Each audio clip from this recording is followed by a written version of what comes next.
Jean-Luc Bernot, bonjour. Bonjour. Vous êtes professeur et responsable de ces tests d'aptitude à l'ESSEC. Alors d'abord, est-ce que vous pouvez nous expliquer en quoi consiste cette épreuve de test d'aptitude? Oui, alors ce sont des épreuves qui sont complémentaires des épreuves écrites, au sens où elles ne mesurent pas des connaissances acquises, mais plutôt des aptitudes, des habiletés à réussir, à la fois dans les études de gestion, et puis ensuite dans un parcours qu'on espère bénéfique et productif, dans une carrière professionnelle avec les métiers du management, des métiers du commerce et du développement. Voilà. Alors l'idée des tests, c'est qu'elles reposent sur deux types d'épreuves. Il y a des épreuves qui sont plutôt des épreuves d'aptitude à la logique, qui vont mesurer les capacités de raisonnement, des capacités de communication, des capacités d'adaptation à des situations d'analyse de problèmes complexes. Et puis on a également des épreuves de management qui vont viser plutôt à évaluer l'adaptabilité à des situations managériales qu'on peut rencontrer dès qu'on entre à l'ESSEC, puisqu'on est amené à prendre des responsabilités dans des associations, on est amené à effectuer des stages, à avoir différents types d'expériences sociales, et puis bien sûr, par la suite, dans la carrière, on va continuer à développer ces compétences managériales, et donc il est important, à l'entrée de l'ESSEC, de pouvoir les évaluer. Et alors, c'est des questions sous quelle forme? Des questions ouvertes, des QCM, des questions plus fermées? Comment ça fonctionne? Alors, on a un panel effectivement d'épreuves avec beaucoup de questions fermées, notamment pour la partie aptitude à la logique, et puis un certain nombre de questions ouvertes qui laissent plus place à un développement, à une réflexivité, à une analyse des situations pour ce qui concerne les épreuves de management. Donc ça veut dire, c'est pas qu'on comprenne bien des tests de personnalité, parce qu'on les appelle souvent les tests psychotechniques. C'est pas des tests de personnalité, c'est vraiment des tests avec des réponses vraies et des réponses fausses. Alors, vous savez qu'il y a aussi une autre épreuve qui s'appelle l'entretien de personnalité qui, lui, est plus centré sur la personnalité des candidats. Donc, les tests n'ont pas cette fonction-là. Ils visent plutôt à situer le niveau de potentialité des candidats, parce que l'objectif, c'est vraiment pour l'ESSEC d'attirer les talents, de recruter des candidats qui vont avoir le meilleur potentiel possible pour pouvoir s'adapter aux études de management et ensuite faire une belle carrière. Et alors, combien de temps elle dure, cette épreuve de test d'aptitude, et comment elle est décomposée dans le temps? Alors, la durée, c'est environ 3 heures au total, avec peu de temps de pause, en fait, puisqu'on enchaîne les différentes épreuves les unes après les autres. Ça représente à peu près 6 épreuves au total, avec une partie aptitude à la logique et ensuite une partie aptitude au management. Donc, on donne à chaque fois des consignes précises, on donne des exemples concrets pour savoir comment traiter les problèmes. Et puis ensuite, on laisse les candidats œuvrer pour traiter l'ensemble des questions. Alors, selon les cas, parce que les durées ne sont pas équivalentes d'une épreuve à l'autre, on peut avoir des épreuves de 20 minutes ou des épreuves un peu plus longues, mais généralement qui n'excèdent pas la demi-heure. Combien de questions il va y avoir au total? Alors, la totalité, c'est quand même un nombre assez impressionnant de questions, puisque en fait, l'idée des tests, c'est de ne pas piéger les candidats, de les mettre dans les conditions les plus favorables possibles, et de leur donner l'occasion de montrer ce qu'ils ont comme potentialité. Donc on a plutôt prévu un assez grand nombre de questions pour que justement, si jamais dans une question on a quelques difficultés, on puisse se rattraper ailleurs et montrer tout le potentiel qu'on peut avoir. Donc là, cette année, on aura autour de 200 à 250 questions. D'accord. Voilà, ce qui est quand même un nombre suffisant pour pouvoir montrer sa valeur en tant que candidat. Et quelle que soit la filière d'origine des candidats, que ce soit des prépas éco, des prépas littéraires, ça sera le même test pour tous, ou est-ce qu'il y a des variations en fonction de la filière d'origine? Alors, c'est la même épreuve pour tout le monde, avec un souci, vous savez, qui est très fort à l'ESSEC, c'est le souci d'équité. Et donc, on a vérifié depuis de nombreuses années que les tests discriminaient les candidats quant à leurs compétences, mais pas quant à leur origine, que ce soit au niveau de la filière ou au niveau du sexe des candidats. On fait des tests chaque année pour vérifier qu'effectivement cette équité est bien respectée. Et ça représente quel impact, quel poids, d'un point de vue peut-être de la notation, dans toute cette phase d'oraux que vont connaître les candidats? Alors, c'est noté sur 200, donc ça compte à peu près pour un tiers. Donc ça joue un rôle important. C'est vrai que si on rate complètement les tests, on risque de perdre quelques places dans le classement. Ce dont il faut tenir compte aussi, c'est que les tests peuvent jouer un rôle très favorable dans l'admission. Moi, je connais beaucoup d'étudiants qui sont entrés à l'ESSEC grâce aux tests. Donc, ça, vraiment, il faut le prendre en considération aussi et se dire que ça peut être aussi un moyen de compenser quelques faiblesses dans les autres épreuves. Parce que qu'est-ce que ça va déceler concrètement? Qu'est-ce que c'est l'intérêt de ces tests? Qu'est-ce que ça va montrer chez le candidat? Parce que c'est vrai que traditionnellement, on se dit, pour intégrer une école, faut avoir bien révisé, bien assimilé tous ces cours pendant les 2 à 3 années qu'on a faites en prépa. Là, qu'est-ce que ça va détecter de plus chez les candidats? Vous savez, l'ESSEC est une école exigeante, hein, c'est-à-dire qu'il faut pouvoir gérer des situations managériales qui sont extrêmement complexes dans un environnement changeant, qui est multiphasique, multicritère, multiculturel. Donc, ce qui va vraiment être convoqué chez les étudiants tout au long de leur parcours, c'est leur adaptabilité, leur capacité à faire face, leur capacité à intégrer des informations extrêmement importantes, leur capacité à gérer la complexité, à faire face à des défis humains, écologiques, économiques qui sont assez colossaux. Et donc, en fait, ces tests permettent d'évaluer de façon synthétique certaines formes d'adaptabilité, en mobilisant la pensée, l'analyse, la compréhension, la capacité à utiliser simultanément plusieurs critères, et puis à faire face à des situations imprévues, nouvelles, qu'on n'apprend pas forcément à travers des matières académiques traditionnelles. Donc il y a vraiment, je pense, une plus-value de ce point de vue-là, au sens où dans les tests, on n'évalue pas simplement des connaissances et une capacité simplement à apprendre et à transmettre quelque chose. On va évaluer des compétences adaptatives, ce qu'on appelle parfois des soft skills aussi, hein, c'est-à-dire des compétences génériques qui vont être extrêmement utiles quand on a à gérer des équipes, à développer des nouveaux produits ou des nouveaux services, à faire preuve d'innovation, à insuffler des dynamiques, à participer finalement à ce qui est fondamental, c'est-à-dire comment on peut changer le monde. Hein. C'est un petit peu ce qu'on attend à travers un parcours à l'ESSEC, comment on peut changer à sa façon un secteur d'activité, une entreprise, un produit, un service. Et donc, les tests vont permettre de repérer certaines potentialités, certains talents qui sont émergents, que les étudiants ont déjà un peu en eux et qui vont bien sûr par la suite, au cours des études, être cultivés, renforcés, affinés par le parcours à l'ESSEC. Et alors, pour les étudiants qui nous regardent et les étudiantes qui nous regardent, qui sont en train de préparer toute cette phase, comment on fait pour se préparer au mieux à cette épreuve? Est-ce qu'il faut en faire le plus possible, bachoter? Je sais qu'il y a beaucoup de ressources en ligne, en papier. C'est quoi votre conseil, vous qui êtes l'expert de tous ces tests d'aptitude? Très bonne question. Je pense que d'abord, des conseils de bon sens qui doivent s'appliquer parce que l'épreuve de test est une épreuve qui est effectivement assez dense, hein, qui va demander d'être très concentré pendant un temps réduit et de montrer le meilleur de soi-même. Voilà, en sachant qu'on met vraiment les candidats dans les meilleures conditions possibles. On les accueille bien à l'ESSEC, on essaye vraiment de les aider à affronter les épreuves.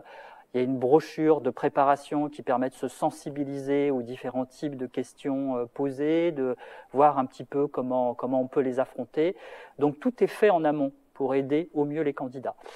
Après, je dirais que c'est une épreuve comme une autre. Hein, les candidats ont l'habitude des concours et des épreuves écrites, donc il y a un certain nombre de principes de bon sens qui est d'abord d'arriver lors des épreuves dans une forme physique, intellectuelle, psychologique la plus optimale possible, de façon à pouvoir être vraiment très concentré pendant les épreuves. C'est vrai que si on perd beaucoup de temps, si on n'est pas bien concentré ou très fatigué, ça va être plus difficile de réussir ces épreuves. Ensuite, il y a des conseils qui relèvent de la gestion du temps. Parce qu'en fait, on va le voir dans les épreuves de test, les timings sont limités. Il faut gérer intelligemment son temps parce que les épreuves comportent beaucoup de questions. Et donc, il faut pouvoir arriver à avoir une vision un peu intelligente de la gestion du temps. peut-être en misant sur les questions qu'on arrive plus facilement à traiter, en passant pas trop de temps sur les questions qui nous posent beaucoup de problèmes pour pouvoir optimiser sa performance. Donc gestion du temps, ça demande d'arriver avec une montre, éventuellement avec une montre chrono pour pouvoir effectivement bien gérer soi-même son temps, parce qu'en fait on ne dérange pas les candidats pendant l'épreuve, on laisse les candidats composer, donc il y a une certaine autonomie dans la gestion de la tâche. Ensuite, je pense qu'il ne faut pas paniquer face au test, parce qu'on est en situation de concours, donc il y a toujours l'idée de, voilà, je me compare aux autres, je m'aperçois que les autres sont allés plus loin que moi dans la première épreuve, donc est-ce que j'ai encore mes chances? Enfin, vous voyez, il y a toujours un petit peu ces questions. La part d'irrationnel quand on est en train de oui, faire un est-ce que je vais m'en sortir, etc. Et moi, je dirais que dans les tests, chacun a sa chance. Hein. Au départ, voilà, il faut croire en sa bonne étoile.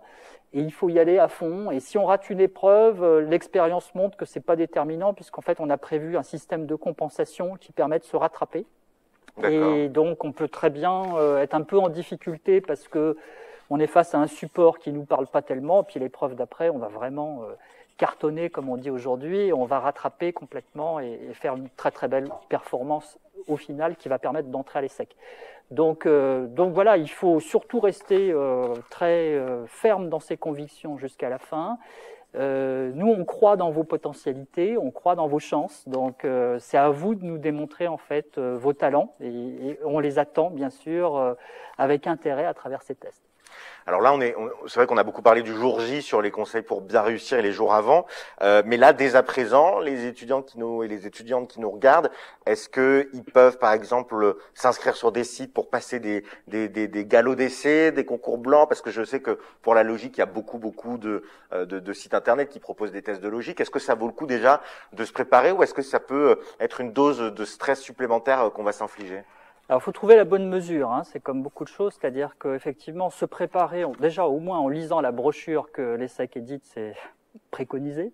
Ensuite, c'est pas interdit effectivement d'aller voir des formes d'épreuves et puis de se familiariser avec, parce que l'idée c'est d'arriver quand même face à l'épreuve en confiance, en ayant un petit peu conscience du type de scénario qu'on va proposer, et donc l'entraînement peut être bénéfique. Après, il ne faut pas tomber dans le piège du surentraînement ou du surbachotage, parce qu'en fait, les tests sont spécifiques à l'ESSEC, donc on ne peut pas les trouver dans le commerce. Et donc, si vous voulez, ce que mesurent les tests, c'est avant tout la capacité d'adaptation à des situations nouvelles qu'on n'aura jamais rencontrées exactement dans des épreuves qui sont publiées dans des ouvrages grand public. Donc le surentraînement, en fait, peut laisser penser qu'on va pouvoir transférer et appliquer des réponses qu'on aura déjà apprises, ce qui est une erreur assez fondamentale. Est-ce que justement, vous pouvez nous donner des exemples de questions? Alors, sans doute pas les questions qui vont tomber cette année, ça serait trop beau sinon, mais dans l'esprit, par exemple, à quoi ça va ressembler les questions sur la partie logique, sur la partie managériale, à quoi il faut s'attendre? Bon, c'est expliqué, vous le disiez dans la brochure, mais qu'on ait déjà un avant-goût de ce à quoi ça pourra ressembler. Oui, alors effectivement, le mieux c'est de regarder la brochure parce que là les exemples sont vraiment très précis. Pour la partie logique, ce sont des épreuves de raisonnement, donc en fait des suites logiques, des comparaisons qui demandent de faire des déductions, d'analyser des problèmes, de trouver des lois, d'abstraire. La pensée abstraite est extrêmement importante quand on est face à des situations complexes qu'on doit résoudre. Donc voilà, avec des supports qui peuvent être numériques, qui peuvent être figuratifs, qui peuvent être des termes de la langue. Il y a toute une partie aussi sur l'aptitude à la communication, c'est-à-dire être capable de comprendre des textes, des mots, de faire des associations, d'abstraire des éléments du langage, enfin tout ce qui va finalement montrer qu'on a une capacité à utiliser la langue et à la restituer d'une façon efficace et pertinente. Ça peut être des mots intrus à trouver, non, ça c'est peut-être... Par exemple, oui, ça peut, effectivement, mais alors qui ne sont pas choisis au hasard, hein, qui sont choisis comme étant des marqueurs de l'habileté en matière de communication. D'accord. Voilà, donc ça c'est un point important. Pour la partie management, on a affaire à des épreuves qui sont beaucoup plus concrètes, qui sont en fait des situations types auxquelles des managers ou des étudiants à l'ESSEC peuvent être confrontés. Donc là, on fournit des matériaux qui sont très précis, qui sont en fait des scénarios d'expérience réelle que les candidats doivent analyser et pour lesquels ils doivent donner les réponses les plus pertinentes, qui leur semblent les plus pertinentes par rapport à la situation posée. Donc là, il faut être capable de prendre en compte un grand nombre de paramètres en peu de temps et puis d'offrir des solutions les moins mauvaises possibles, les plus adaptées possibles par rapport au contexte. Ça peut être, par exemple, vous êtes manager dans une usine, l'un de vos employés fait preuve d'absentéisme, voilà, il ne répond à aucune de vos demandes. Qu'est-ce que c'est? Ça peut être du très concret comme ça? C'est très très concret. C'est très concret et c'est surtout très réaliste, c'est-à-dire que les situations managériales qu'on propose sont des situations analogiques et empruntées à des situations réelles. Donc là, on n'est pas dans quelque chose qui serait complètement inventé, mais on est plutôt sur quelle situation on peut rencontrer lorsqu'on est en stage ou lorsqu'on est dans une association et qu'on doit faire face à des problématiques qui relèvent de la vie sociale et économique d'aujourd'hui. Et là, il faut se placer sous quelle optique? Parce qu'on le disait, c'est pas un test de personnalité. Il faut chercher à donner la bonne réponse, ou il faut chercher à donner sa bonne réponse et sa manière d'être. Vous savez, je pense que l'authenticité, quand on veut rentrer à l'ESSEC et qu'on veut faire un beau parcours, l'authenticité, c'est un critère clé de compétence. C'est-à-dire qu'on attend surtout qu'on soit soi-même. Parce que si vous essayez de composer un personnage, vous risquez fort de vous tromper sur les attentes, en fait. Parce que dans ces épreuves, les attentes ne sont pas forcément visibles et lisibles. Donc, moi, le principal conseil que je donnerais, mais c'est tout au long du parcours, c'est d'abord d'être soi-même. Ayez confiance dans votre capacité humaine à être vous-même tel que vous êtes et à montrer le meilleur de vous-même. Dès qu'on compose un personnage, en fait, en général, on perd pied. On parlait tout à l'heure du système de notation, de compensation. Comment c'est noté? Il y a des bonnes réponses, des mauvaises réponses. Il y a une partie, j'imagine, sur les QCM qui est un peu informatisée sur la notation. Une autre partie où, quand c'est des réponses ouvertes, il y a quelqu'un qui va lire. C'est comme ça? Oui, alors évidemment, les questions ouvertes sont lues, codées et analysées avec un système de pondération. Sur certaines épreuves, pas sur toutes, mais sur un grand nombre d'épreuves, on a des pondérations négatives. Qui sont pas, je dirais, extrêmement sévères, parce que le but, c'est pas de plomber quelqu'un qui raterait simplement une réponse à une question. Donc la pondération, elle dépend du nombre d'éventualités proposées. En général, ces pondérations négatives, elles ont un objectif, c'est que quelqu'un qui répondrait complètement au hasard se retrouverait avec une note de 0. Donc autrement dit, ça sert à rien de répondre aléatoirement. Il vaut mieux se concentrer sur les réponses qu'on juge bonnes et donner uniquement celles-ci. Donc ça, c'est un conseil qu'on peut donner aux candidats et aux candidates qui nous regardent. Ne pas répondre, c'est mieux que de répondre à côté. Par contre, si on ne sait pas du tout, on répond pas. Si on a juste un petit doute, il vaut mieux mettre, parce que le système fait que si on a eu un petit doute, qu'on est passé à côté, mais qu'après ça va mieux, ça va s'équilibrer. Effectivement, enfin, on attend aussi d'un étudiant à l'ESSEC qui sache prendre un peu de risques, des risques mesurés. C'est-à-dire, effectivement, si on pense qu'on n'est pas loin de la bonne réponse, on a peut-être plutôt intérêt à la donner. Par contre, une réponse complètement, je sais pas, donc je réponds au hasard, ça sert strictement à rien. Et vous parliez d'un système de compensation. Comment ça fonctionne exactement? C'est-à-dire, on peut se planter à une épreuve, mais une partie de l'épreuve, mais si les autres parties sont bien, ça va un peu amoindrir ce plantage? C'est ça. C'est-à-dire que les épreuves il n'y a aucune épreuve éliminatoire, en fait. Donc si par exemple j'ai vraiment une grosse contre-performance dans une épreuve, ça va être moyenné en quelque sorte avec l'épreuve suivante. Et donc on s'y retrouve forcément si on a une performance moyenne acceptable. C'est quoi selon vous les grandes erreurs qui arrivent chaque année et qu'il faut des erreurs récurrentes de la part des étudiants et qu'il faut essayer d'éviter? Compter sur le voisin, par exemple, parce que en fait, dans les tests, ça va extrêmement vite, donc on n'a pas le temps de regarder la feuille du voisin. Il y en a qui tentent tous les ans de... Oui, mais c'est assez minime parce que l'accompagnement est quand même assez sérieux et serré. Donc, il y a peu de possibilités pour copier sur le voisin. Bon. De solidarité pendant l'épreuve. l'épreuve. De toute façon, si on serait tenté, je pense que ce serait vraiment peu productif. Voilà. Après, il faut être vraiment très concentré. Il ne faut pas hésiter à lire les consignes qui sont données, parce que parfois, vous savez, la compétition fait qu'on a envie de se précipiter et tout de suite traiter les questions. Mais si on n'a pas lu les consignes, on n'a peut-être pas compris ce qui était demandé, et donc on va répondre à côté. Donc il faut être vigilant là-dessus. Moi, je crois qu'il faut vraiment garder sa détermination et sa concentration jusqu'au bout. Ça, c'est vraiment l'épreuve de test met d'une certaine façon un peu en difficulté, parce qu'on va s'apercevoir que on ne terminera pas les épreuves. Quand bien même on a un très bon niveau, on ne termine jamais les épreuves. Donc c'est un peu une leçon d'humilité quelque part. Et donc il faut absolument garder sa confiance en soi, sa détermination, sa concentration jusqu'au bout. Voilà, et pas se laisser parasiter par des croyances ou des émotions qui pourraient être préjudiciables.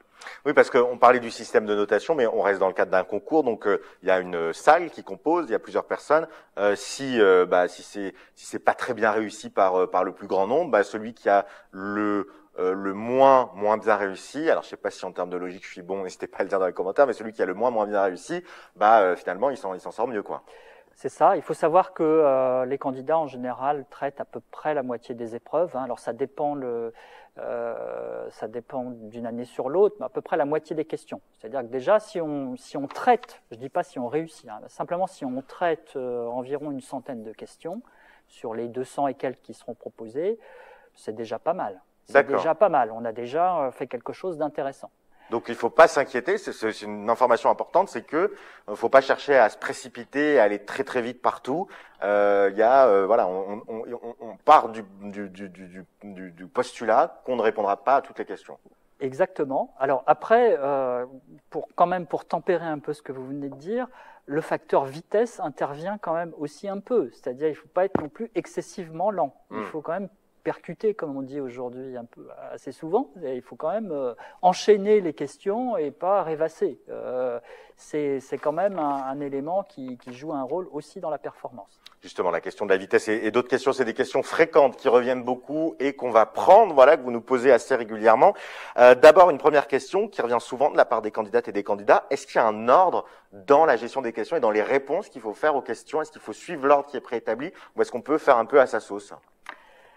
Alors, il y a quand même un ordre dans le sens où déjà on traite épreuve par épreuve. Donc, on a un système qui effectivement autorise les candidats à traiter chaque épreuve l'une après l'autre. Et donc, on ne peut pas sauter des épreuves ou revenir à des épreuves antérieures. Donc, ça, c'est un premier principe. Ensuite, il y a un deuxième principe pour certaines épreuves. Certaines épreuves sont par ordre de difficulté croissant. C'est-à-dire que plus on avance, plus c'est difficile. C'est pas systématique, mais ça peut être le cas pour certaines épreuves. Et effectivement, dans ce cas-là, on comprend bien qu'on a intérêt à traiter d'abord les questions les plus faciles parce qu'on va assez vite et puis on engrange des points et puis garder les plus difficiles pour la fin. Donc ça, c'est la petite stratégie qu'on peut avoir. Alors, ça fait partie de l'adaptation, c'est-à-dire, alors après, il ne faut pas être dans la sur-recherche d'adaptation non plus, mais en général, les candidats le voient et il faut essayer de faire pour le mieux face à chaque épreuve proposée. Combien de temps consacrer à chaque question? Ça, c'est une question très récurrente qui vient aussi beaucoup. C'est très difficile de répondre à ce genre de questions parce que ça dépend de la nature de l'épreuve. Il y a des questions qui peuvent prendre quelques secondes, 30 secondes, 45 secondes. Il y en a d'autres qui peuvent demander 2, 3, 4, 5 minutes. Ce qui est certain, c'est que si on sent qu'on passe trop de temps sur une question, il ne faut pas hésiter à la sauter. Donc là, c'est un petit peu un ressenti subjectif, mais je ne peux pas vous donner un timing précis. Pour certaines questions, on peut se dire au bout d'une minute, c'est bon, là je sens que j'arrive pas à m'en sortir avec cette question, donc il vaut mieux passer à la suivante pour pouvoir engranger des points. Et on garde pour chaque épreuve les petits livrets, on les rend à chaque fois, parce qu'à la fin, on peut se dire on refait un patchwork sur tout ce qu'on n'a pas traité? Non, on rend tout à la fin, et donc on ne revoit pas sa copie, si je puis dire. D'accord, à la fin de chaque période. Alors, à la fin de chaque période, à la fin de chaque épreuve, on passe à l'épreuve suivante. Et ensuite, à la fin des épreuves, nous ramassons tout. Donc, en fait, il n'y a pas de possibilité de revenir sur sa performance. D'accord. Mais on garde, non, c'est à chaque épreuve, on rend et on passe à l'épreuve suivante. Non, non, on garde un livret, c'est un livret compact qu'on garde pour l'ensemble des épreuves. D'accord, donc Voilà. si on veut, on peut, pendant la troisième épreuve, revenir sur des questions de la première. Non, ça c'est totalement proscrit. D'accord. Parce qu'en fait, on a un système de couleurs distinctes par épreuve et en fait, on donne bien comme consigne d'en rester à la même épreuve à chaque fois. Et il y en a qui essayent quand même de... Non, les candidats connaissent bien les règles, les ont bien intégrées, on les rappelle, donc ça se passe bien. Et si jamais il y avait un dysfonctionnement, nous sommes vigilants pour que effectivement tous les candidats soient dans les mêmes conditions et aient tous les mêmes chances. Donc le livret violet, c'est pendant la période violette et après on n'y touche plus. Exactement. On parlait des questions ouvertes aussi tout à l'heure, notamment sur la partie managériale. Est-ce que, et c'était un peu le début de la question, est-ce que il y a une réponse qui est attendue ou est-ce que c'est plutôt la démarche qui va être évaluée? C'est la démarche en fait, hein. C'est-à-dire que là on n'est pas dans, c'est pas une question de connaissance, si vous voulez, on ne demande pas la capitale de tel ou tel pays. C'est vraiment des compétences un peu transversales, un peu génériques. Et donc, on peut imaginer qu'il puisse y avoir plusieurs bonnes réponses possibles avec des pondérations différentes en fonction de la qualité ou de la complexité de la réponse. Et puis la dernière question, vous avez déjà commencé à y répondre tout à l'heure, mais elle revient tellement que c'est important de la reposer, c'est sur les points négatifs. Donc il y a des points négatifs sur toutes les épreuves, c'est systématique ou est-ce que c'est qu'à certains endroits qu'il y a ces points négatifs? Non, il y a à certains endroits. C'est pas systématique, c'est surtout sur les épreuves d'aptitude à la logique.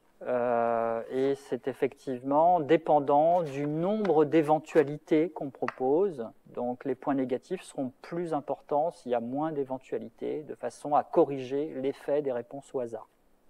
Et ça, c'est indiqué, on sait, ou c'est la magie de la correction? Non, on le donne pas parce que l'idée c'est de pas ajouter des paramètres plutôt perturbants en fait qu'autre chose. Donc voilà, les candidats savent que s'ils répondent au hasard, ils seront pénalisés en quelque sorte. Et s'ils répondent avec leurs sentiments et leurs convictions, ils auront toutes les chances d'atteindre les meilleures performances. Jean-Luc Bernot, on arrive à la fin de notre entretien. Quel dernier message, quel dernier conseil vous auriez envie de donner aux préparationnaires qui nous regardent et qui peut-être stressent un petit peu pour toutes ces épreuves? Moi, je crois que c'est d'abord de croire en vous, c'est-à-dire de considérer que déjà vous avez fait un parcours, vous avez des compétences, vous avez des talents, vos chances sont réelles d'intégrer l'ESSEC. C'est un beau challenge, c'est une école qui va vous apporter énormément si vous avez la possibilité d'y entrer. Donc c'est d'abord de croire en vous et de donner le meilleur de vous-même pour que vos talents puissent d'abord s'exprimer au moment de ces épreuves d'admission et puis ensuite fleurir et se développer au moment de votre entrée à l'ESSEC. Eh bien, merci beaucoup, Merci Jean-Luc Bernot. Camille Baratta, bonjour. Bonjour. Étudiante en deuxième année de master ici à l'ESSEC, donc troisième année d'études à l'ESSEC. Alors, racontez-nous d'abord, est-ce que vous pouvez vous présenter en quelques mots? Oui, bonjour. Donc moi, je m'appelle Camille Baratin. J'étais en prépa à Janson de Sailly, dans ce qui s'appelait à l'époque la filière ECS. Et donc moi, j'ai passé les concours en 2018 et c'est donc ma troisième année à l'ESSEC, une année de pré-master et 2 années de master. Et maintenant, je me spécialise en marketing et en management. Alors, on parle de ces tests d'aptitude. On vient d'avoir le retour d'expérience de Jean-Luc Bernot, non pas le retour d'expérience, mais le retour sur la préparation de ces tests et sur ce qui est attendu avec ces tests. Comment vous, justement, vous étiez préparé à ces tests? Alors, il y a 2 choses qui me semblent importantes. La première, c'est de se renseigner auprès de la prépa pour savoir ce qui est organisé, s'il y a des séances qui peuvent être mises en place, le cas échéant, entre les écrits et les oraux.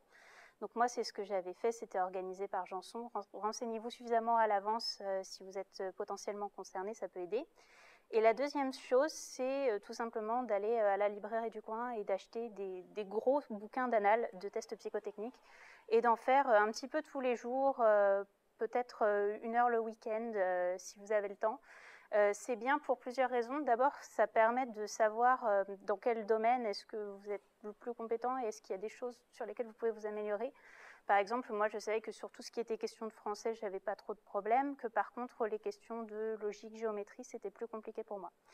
Donc, prenez un gros bouquin, ne serait-ce que d'école d'ingénieur ou quelque chose, ça vous permettra de voir ça. Et surtout, ça vous permettra de gagner en confiance parce que c'est quelque chose qui stresse généralement les étudiants. Donc, faites-en beaucoup. Comme ça, vous arriverez le jour de l'épreuve détendu en vous disant « Ok, j'ai tout vu, je suis prêt à passer à l'épreuve et à me battre avec les problèmes de logique. » Et alors, qu'est-ce qui vous a le plus déconcerté peut-être pendant ces épreuves? Qu'est-ce qui est le plus compliqué selon vous?